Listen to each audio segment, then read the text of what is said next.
La commune de Darou Moussi a décidé de participer à cette première édition et notre expérience porte sur la gestion budgétaire et la thématique c'est par rapport à la transparence et la reddition des comptes.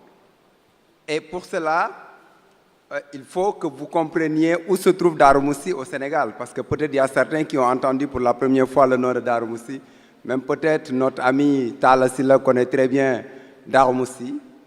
Elle est située donc dans le département de Kébémer et à l'est de ce département, mais à 28 km de la ville de Touba. Et la superficie de la commune de Darou Moussi est de 421 km² avec une densité de 91 habitants par kilomètre carré.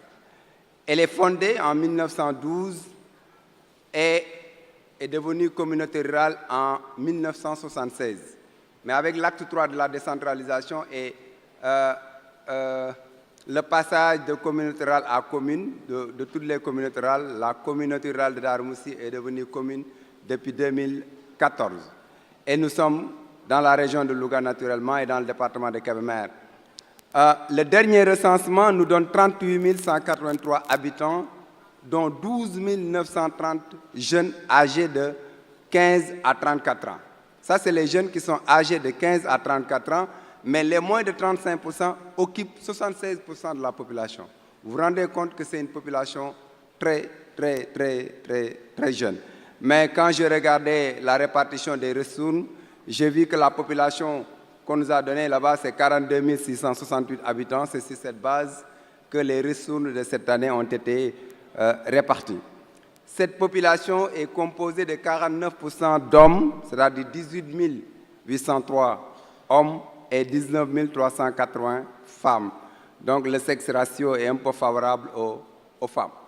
Nous avons, je ne vais pas oublier de le dire, Darou Moussi est la deuxième agglomération également de la région de Louga. Il n'y a que la ville de Louga qui est plus peuplée que Darou Moussi.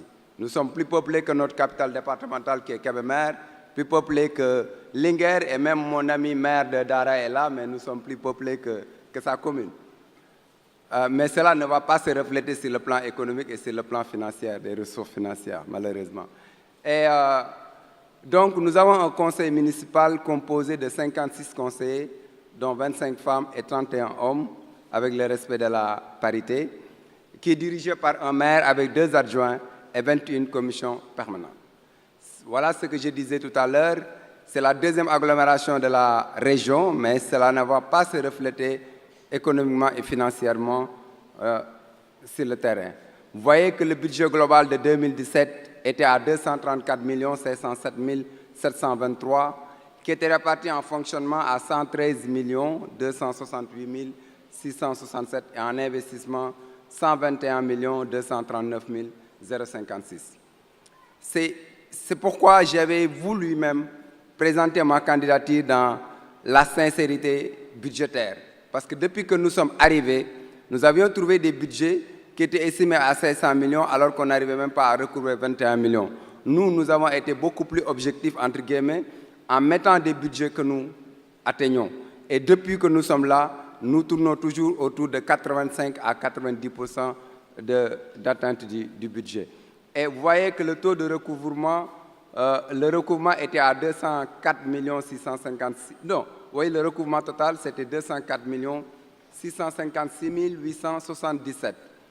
Et ça tourne, c'est environ 85% de recouvrement. Et le fonctionnement était recouvré à 95 821 sur une prévision de 113 millions. Et l'investissement à 108%, 108 millions et quelques.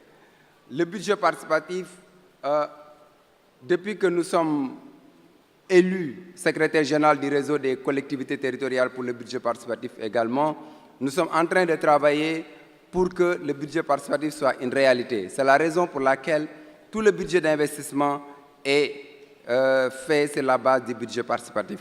Et là, nous avons été accompagnés par la coopération Luxembourg, c'est pourquoi nous avons un budget d'investissement un peu important.